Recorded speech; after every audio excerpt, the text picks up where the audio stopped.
Jeep tua berwarna hijau lumut itu mengerang hebat saat bannya dipaksa melindas akar-akar pohon raksasa yang mencuat di tengah jalan setapak.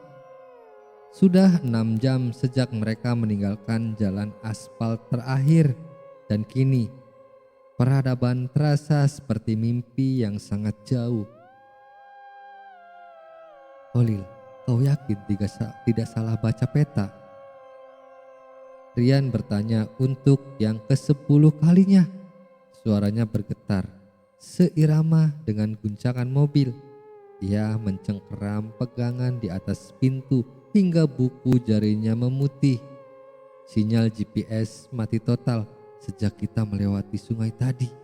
Kita ini mau riset atau mau setor nyawa? Ujar Rian. Holil tetap tenang, matanya fokus menembus kabus tipis yang mulai turun. Peta fisik kakeknya Gita tidak pernah salah, Rian.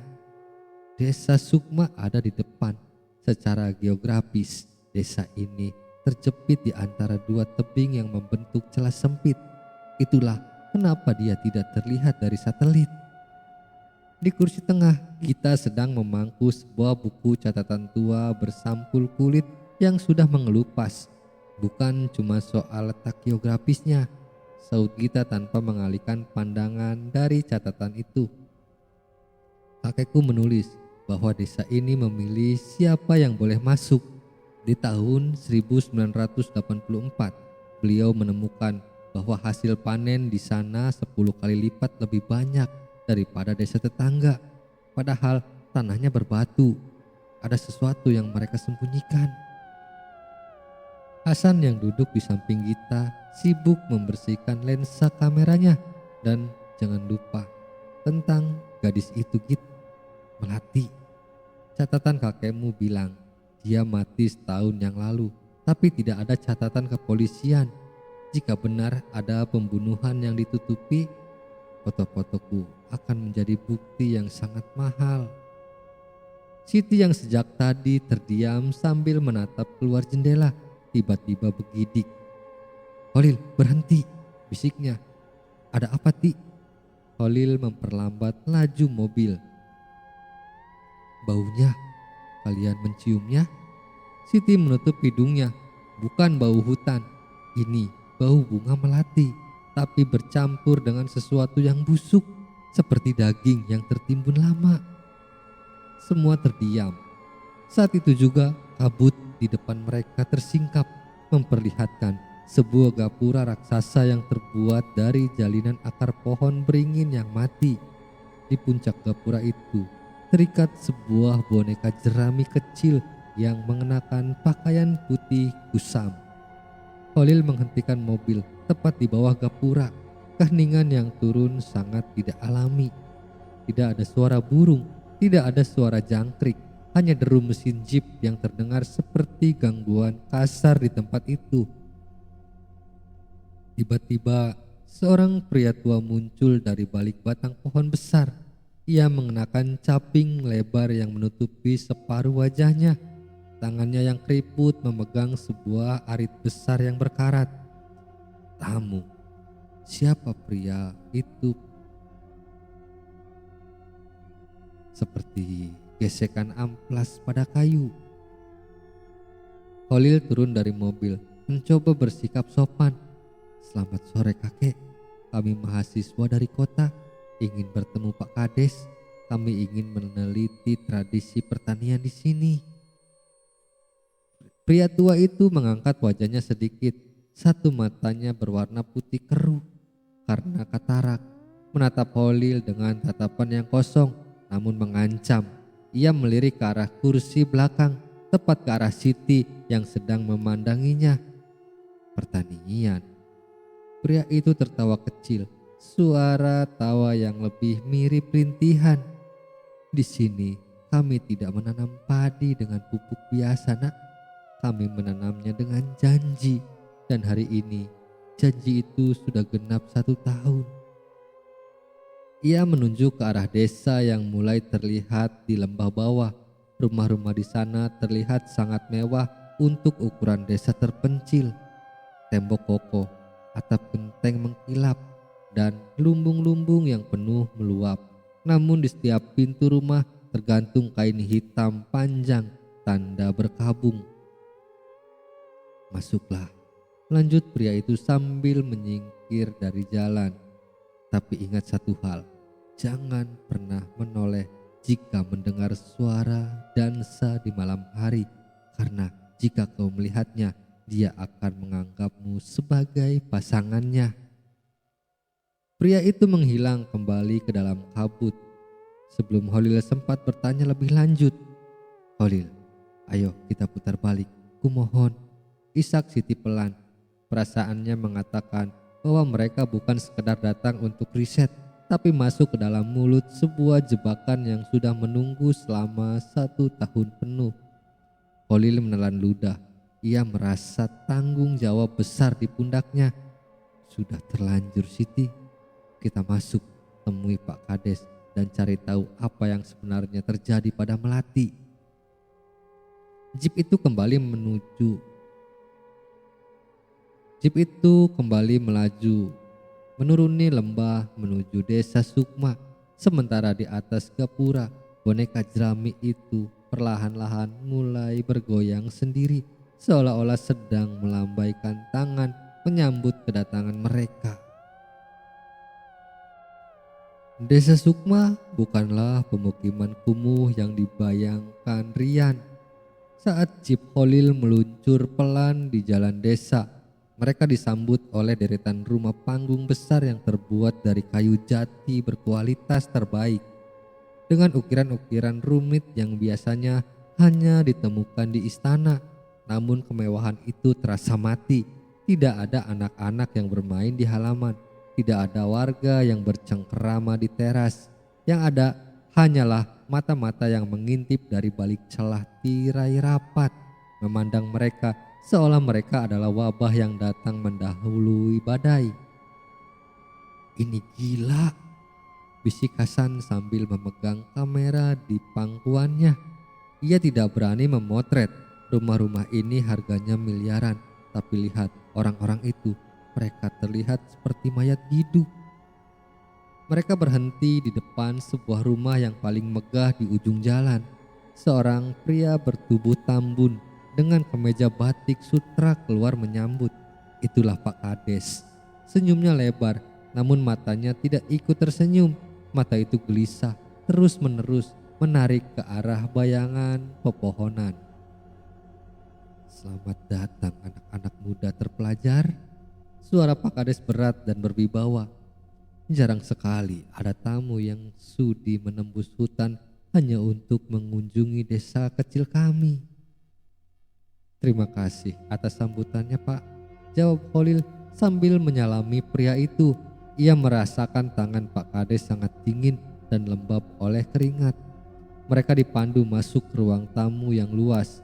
Bau dupa cendana tercium kuat, seolah sengaja digunakan untuk menutupi bau lain yang lebih tajam. Bau anyir yang sempat dicium Siti di gapura. Di dinding ruangan tergantung sebuah foto keluarga besar, namun ada satu bagian yang dipotong secara kasar. "Silahkan nikmati hidangannya," ucap Pak Kades saat seorang pelayan wanita tua meletakkan nampan berisi kopi dan panganan pasar. Pelayan itu tidak berani mengangkat wajahnya, tangannya gemetar hingga cangkir kopi berdenting di atas meja. Gita memulai percakapan dengan hati-hati. "Pak Kades, kami sangat kagum dengan kemakmuran desa ini. Di catatan riset kami, desa Sukma dikenal dengan tradisi dansa hujan. Apakah itu masih dilakukan?" Seketika suasana di ruangan itu membeku. Pak Kades yang tadi sedang menyesap kopi terhenti. Suara cangkir yang diletakkan kembali ke meja terdengar seperti dentuman di tengah kesunyian. "Tradisi itu sudah lama ditinggalkan," jawab Pak Kades pendek. "Semenjak putri saya Melati meninggal dunia tahun lalu." "Kami turut berduka Pak," sela Siti lembut. Kami dengar dia jatuh ke jurang, tanyanya lagi. Pak Kades menatap Siti dengan tajam. Ada kilatan kemarahan yang tertutup ketakutan di matanya. Ya, kecelakaan tragis. Hutan ini tidak ramah pada gadis yang tidak waspada. Sudah, jangan bicarakan kematian di meja makan. Itu pamali. Rian yang duduk di dekat jendela tiba-tiba merasa tengkuknya merinding. Ia mendengar suara klak, klak, seperti suara kuku yang mengetuk kaca jendela. Ia menoleh perlahan. Di luar, hari mulai gelap dan kabut mulai merayap naik ke teras rumah. "Holil," bisik Rian, wajahnya pucat pasi. Ada sesuatu di luar. Tiba-tiba sebuah jeritan melengking memecah kesunyian malam dari arah luar rumah. Itu bukan suara binatang, itu adalah jeritan pria dewasa yang penuh penderitaan. Pak Kades berdiri dengan panik.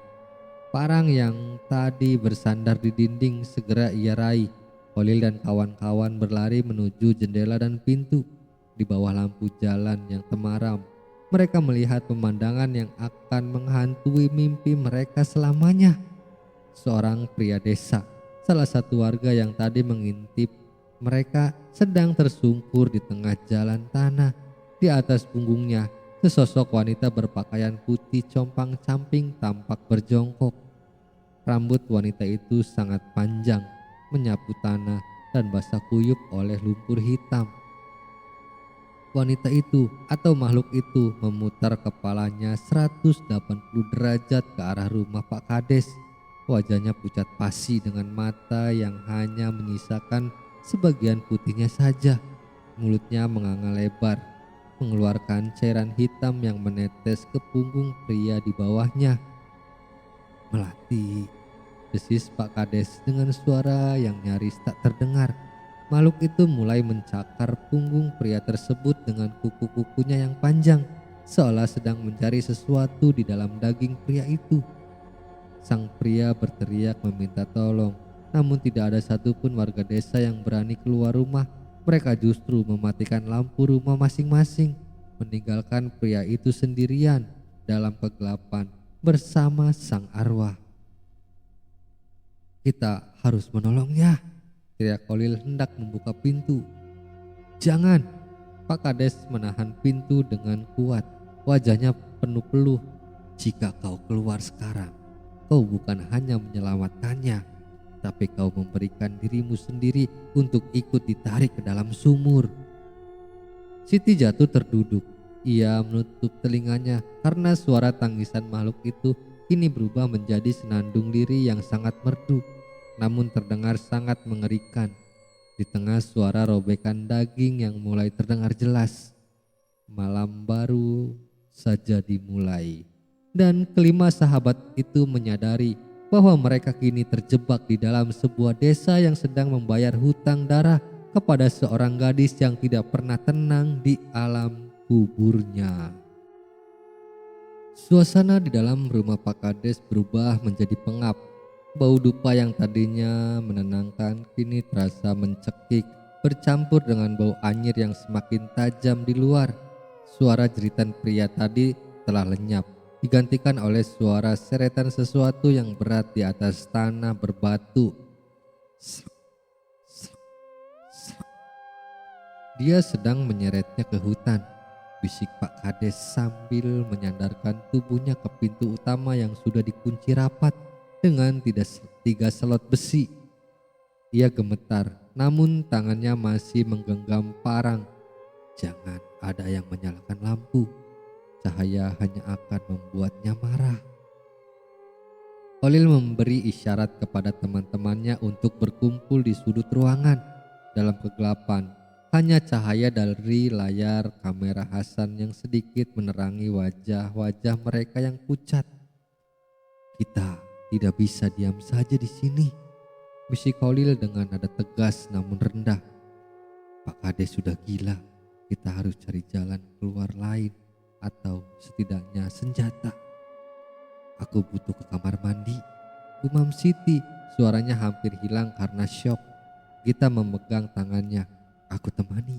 Sekalian kita cari tahu apa yang ada di bagian belakang rumah ini. Mereka berlima bergerak perlahan, merayap di sepanjang dinding kayu jati yang terasa dingin dan lembab secara tidak wajar. Saat melewati ruang kerja Pak Kades yang pintunya sedikit terbuka, Hasan melihat sesuatu yang menarik perhatiannya. Sebuah lemari besar yang sedikit bergeser, memperlihatkan sebuah celah di baliknya. Kita, Holil, lihat ini, bisik Hasan dengan bantuan senter kecil dari ponsel Rian yang ditutupi jempol agar cahayanya redup. Mereka mengintip ke balik lemari. Ada sebuah tangga kayu yang menuju ke bawah tanah. Tanpa banyak bicara, didorong oleh rasa ingin tahu yang mencekam, mereka menuruni tangga itu satu persatu. Rian berada di paling belakang, terus-menerus menoleh karena merasa ada sesuatu yang bernapas di tengkuknya. Ruang bawah tanah itu dingin dan berbau tanah basah. Di tengah ruangan terdapat sebuah meja kayu besar yang dipenuhi oleh tumpukan kertas kusam dan sebuah foto besar melati yang dibingkai dengan bunga-bunga kering yang sudah menghitam. Kita mengambil selembar kertas yang terletak di paling atas. Matanya membelalak saat membaca barisan demi barisan tulisan tangan yang kasar. Ini bukan catatan pertanian, ini catatan ritual. Tanggal 14 Suro, tanah mulai kering, sesajen kambing tidak lagi cukup.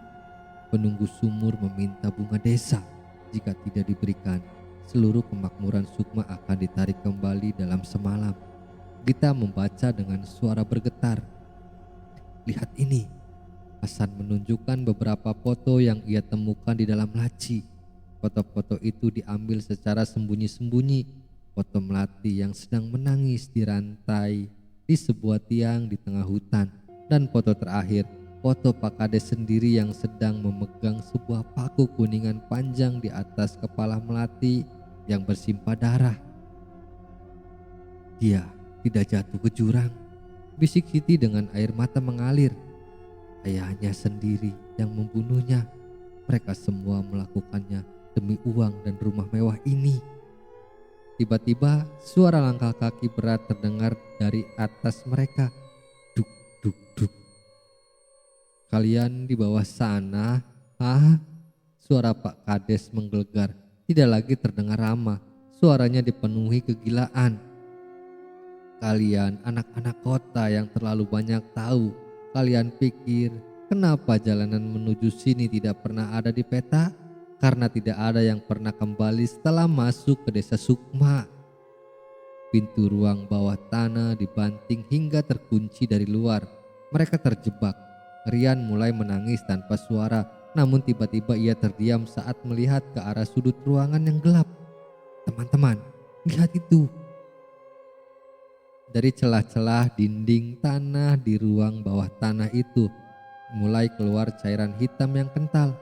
Cairan itu merayap di lantai, membentuk jejak kaki kecil seorang gadis. Jejak itu menuju ke arah mereka. Sakit, ayah, sakit. Sebuah bisikan halus terdengar tepat di telinga Holil. Tiba-tiba suhu ruangan turun drastis hingga napas mereka mengeluarkan uap. Lampu senter mereka mulai meredup dan mati. Dalam kegelapan total, suara tawa melengking melati terdengar sangat dekat. Sebuah tangan dingin yang pucat perlahan merayap di bawah meja memegang pergelangan kaki Siti. Dia di sini, teriak Siti histeris. Saat itu juga dinding kayu di atas mereka mulai digedor dengan kekuatan luar biasa dari luar, bukan oleh Pak Kades, tapi oleh sesuatu yang jauh lebih kuat. Suara kayu yang patah dan jeritan Pak Kades di atas terdengar mengerikan, disusul oleh suara benda berat yang jatuh. Holil menyadari satu hal yang mengerikan. Melati tidak hanya ingin membalas dendam pada ayahnya, Dia ingin menghabisi siapapun yang ada di dalam rumah itu, siapapun yang kini mengetahui rahasia kelamnya. "Cari jalan keluar sekarang," teriak Holil sambil mencoba mendobrak ventilasi kecil di langit-langit. Sementara di kegelapan bawah tanah, sepasang mata merah mulai menyala menatap mereka satu persatu. Ventilasi kecil itu akhirnya jebol setelah Holil menghantamnya dengan tabung pemadam api tua yang ia temukan di pojok ruang bawah tanah. Satu persatu mereka merangkak keluar, jatuh ke atas tanah yang becek tepat di belakang rumah Pak Kades. Dalam rumah, suara jeritan Pak Kades mendadak berhenti, digantikan oleh suara kunyahan yang basah dan menjijikan. "Jangan menoleh, lari ke arah hutan," perintah Holil. Mereka berlari menembus pagar kawat yang sudah berkarat, memasuki vegetasi hutan jati yang rapat. Cahaya bulan tertutup sepenuhnya oleh tajuk pohon yang seolah-olah merapat untuk mengurung mereka. Rian berlari paling belakang, napasnya tersengal-sengal, sementara kacamata miliknya hampir jatuh karena keringat dingin yang membanjiri wajahnya. "Holil, berhenti. Aku tidak kuat lagi." Rian jatuh tersungkur, paru-parunya terasa seperti terbakar. "Bangun Rian, kalau kau berhenti, kau mati." Hasan menarik kerah baju Rian, memaksanya berdiri. Namun saat Hasan membantu Rian, ia menyadari sesuatu yang aneh. Pohon-pohon di sekitar mereka tidak lagi diam. Batang-batang pohon itu seolah bergeser perlahan, mengubah jalur yang baru saja mereka lalui. Jalannya berubah," bisik kita sambil menatap kompas di tangannya yang berputar tak terkendali. "Sihir ini melatih mengendalikan tempat ini." Tiba-tiba suara tawa anak kecil terdengar dari segala arah, disusul oleh senandung melankolis yang pernah mereka dengar sebelumnya. Kabut tebal berwarna kelabu gelap mulai merayap dari tanah, setinggi pinggang, membuat mereka tidak bisa melihat pijakan kaki. "Main yuk," suara itu terdengar tepat di belakang telinga Siti. Siti mematung, tubuhnya kaku. Dari dalam kabut, tangan-tangan hitam yang kurus dan panjang mulai muncul, mencoba meraih pergelangan kaki mereka. "Lari!" Holil menarik Siti. Mereka terus berlari tanpa arah hingga mereka sampai di sebuah tanah lapang kecil di tengah hutan. Di sana, pepohonan tumbuh melingkar, membentuk sebuah arena alami yang menyeramkan. Di tengah arena itu, berdiri sebuah struktur batu tua yang ditumbuhi lumut hitam. Sebuah sumur tua yang mulutnya tertutup oleh anyaman bambu dan sesajen yang sudah membusuk. Bau busuk di sini tak tertahankan. Ini adalah titik nol dari semua kutukan di desa Sukma. "Ini tempatnya," kata Gita. Suaranya bergetar. Sumur air mata melati. Namun sebelum mereka bisa mendekat, sesosok bayangan turun dari dahan pohon beringin besar di atas sumur. Itu Melati. Wujudnya kini jauh lebih mengerikan. Tubuhnya tampak memanjang secara tidak alami. Kulitnya yang pucat kini pecah-pecah seperti tanah kering, dan dari matanya yang bolong mengalir cairan hitam yang kental.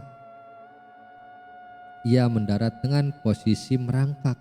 Tulang-tulangnya berderak keras seperti kayu patah. Kalian membawa paku itu?" tanya Melati dengan suara yang berlapis-lapis, seolah ribuan orang bicara bersamaan. Di saat yang sama, dari balik kegelapan hutan di seberang mereka muncul belasan warga desa. Mereka membawa obor dan parang. Wajah mereka tidak lagi tampak seperti manusia. Mata mereka kosong, dipenuhi oleh ketakutan yang berubah menjadi kegilaan kolektif. Pak Kades tidak ada di sana, tapi para tetua desa memimpin di depan. "Serahkan mereka pada Melati," teriak salah satu warga. "Jika mereka mati di sumur itu, Melati akan tenang dan desa kita akan selamat lagi." Kelima sahabat itu kini terkepung. Di depan mereka ada arwah yang menuntut balas. Di belakang mereka ada manusia yang lebih kejam dari setan. "Rian, Hasan, jaga area belakang," ujar Holil berteriak sambil membuka tasnya mencari catut dan alat yang bisa digunakan. "Gita, Siti, bantu aku buka tutup sumur itu. Kita harus temukan jasadnya sebelum mereka semua sampai di sini." "Tidak akan sempat," Rian berteriak saat warga desa mulai berlari mendekat dengan parang teracung. Melati menjerit, sebuah lengkingan yang membuat gendang telinga mereka hampir pecah. Ia melompat ke arah warga desa terlebih dahulu, mencabik siapa saja yang mendekat ke arah sumur. Darah segar menyemprot kemana-mana, membasahi tanah hutan yang haus. "Sekarang, buka tutupnya." Holil memanfaatkan kekacauan itu. Dengan sisa tenaga yang ada, Holil dan Hasan menendang penutup bambu itu hingga hancur. Mereka menyerotkan senter ke dalam lubang yang dalam dan gelap. Di dasar sana, di antara air keruh dan lumpur, mereka melihat kilatan logam yang tertanam di sebuah tengkorak. Paku kuningan itu. Namun saat Holil hendak turun menggunakan tali, sebuah tangan dingin mencengkeram bahunya dari belakang. Bukan warga desa. Melati sudah berdiri di belakangnya. Wajah hancurnya hanya berjarak beberapa inci dari wajah Holil. "Jangan lepaskan aku dari dendam ini," bisik Melati. Jari-jarinya yang tajam mulai menekan kulit leher Holil hingga berdarah.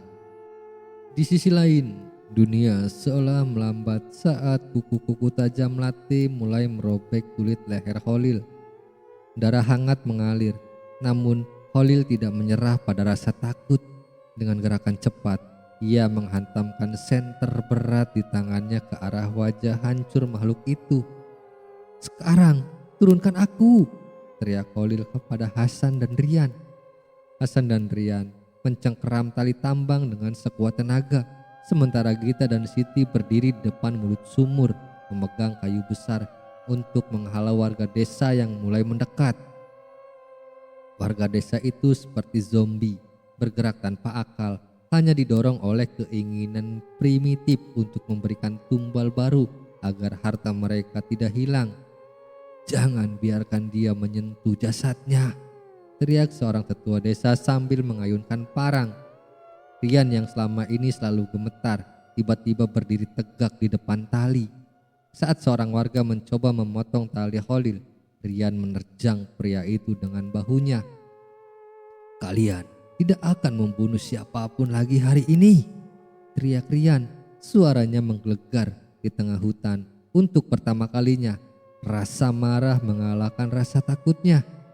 Sementara itu, Holil meluncur turun ke dalam kegelapan sumur yang dingin. Bau busuk di dalam sumur begitu pekat hingga ia hampir pingsan. Kakinya mendarat di atas tumpukan tulang dan lumpur yang kenyal. Dengan tangan gemetar, ia menyalakan senter kecil yang diikat di kepalanya. Di sana, di pojok sumur, jasad Melati terbaring dalam posisi meringkuk yang menyedihkan. Kulitnya sudah menjadi mumi, namun rambutnya masih panjang dan utuh. Di puncak tengkoraknya, paku kuningan sepanjang 10 cm itu tertanam kuat, dikelilingi oleh simbol-simbol sihir hitam yang diukir langsung pada tulang kepala. "Sakit, perih," suara Melati bergema di dalam dinding sumur yang sempit, membuat telinga Holil berdenging.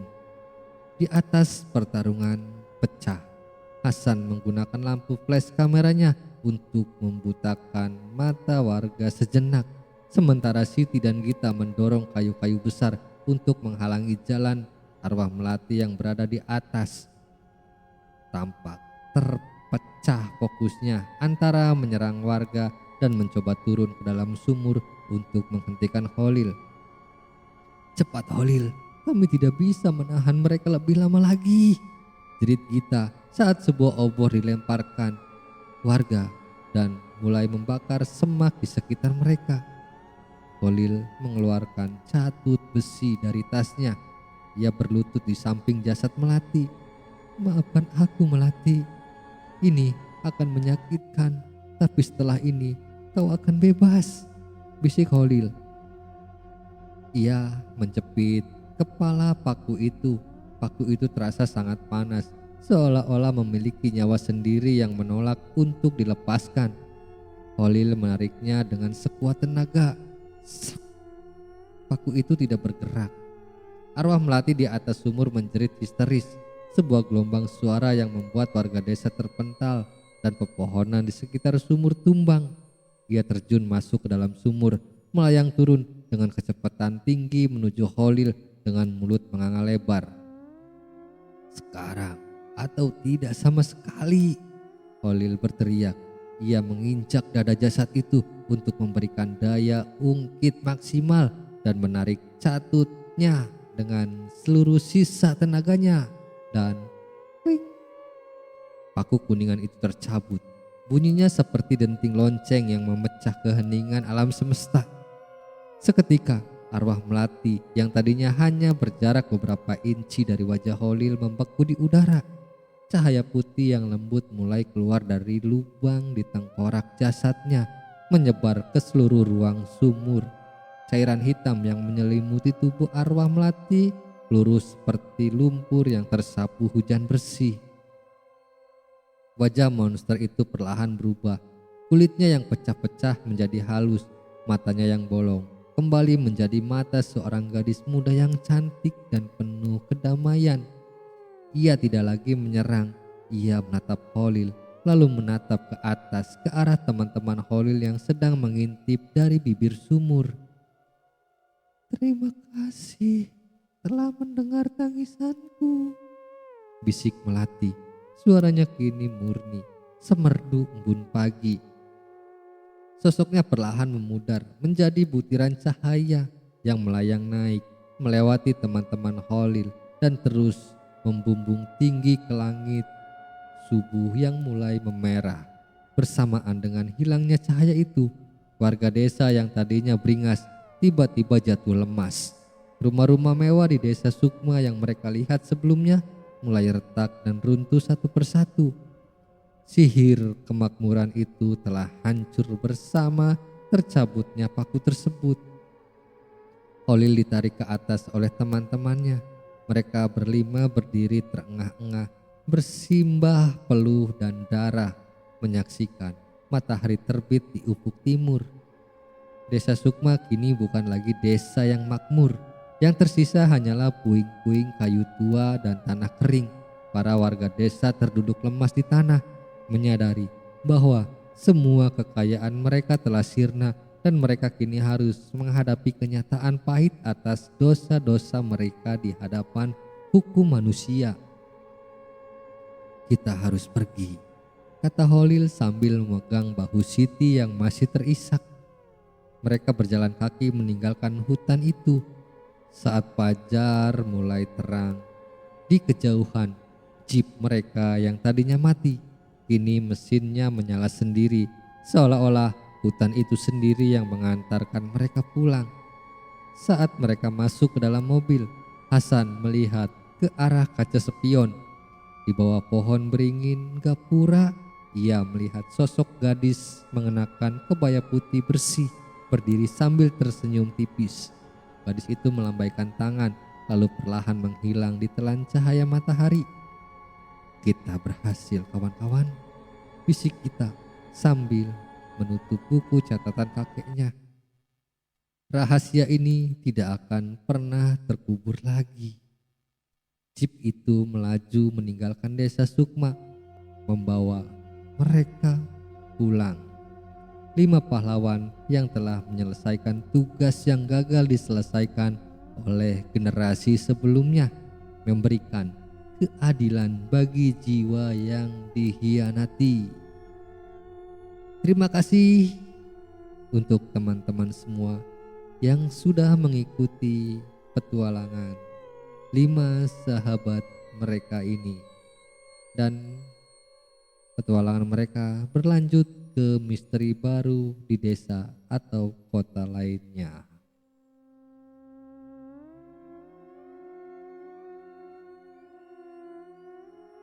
Terima kasih untuk teman-teman semua yang sudah menyimak dan menyaksikan atau mendengarkan cerita ini.